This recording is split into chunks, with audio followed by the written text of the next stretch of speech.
ბოლო თახი აქ თავში თუ იდგე. როგორ ხდება?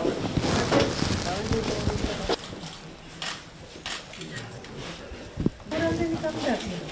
8 და თქვენ მე-9 კანდიდატი ვარ და იმედი მაქვს რომ ზუგდიდელები, როგორც მე ზუგდიდელი გავხდი, ზუგდიდელები მხარს მიჭერენ 19 მაისს შემდეგ არჩევნებში.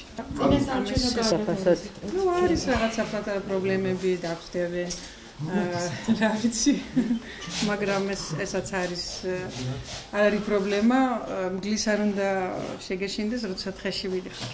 სოცნებაა რაც ნაციონალი. ორივეს განვიკითხავ. პრეზიდენტობის კანდიდატი რო ზუსტ გამსახურდია ზუსტად გარანიძე მოყვება. ბანდიტი რომელმაც ზუგდიდი აოხრა და ამის ხარჯზე უნდა სანდრა მაქსიმები მოიკრიბოს. ეს მე სალომე ზურაბიშვილი სოცნებაა რაც ნაციონალი. არც ერთი არა.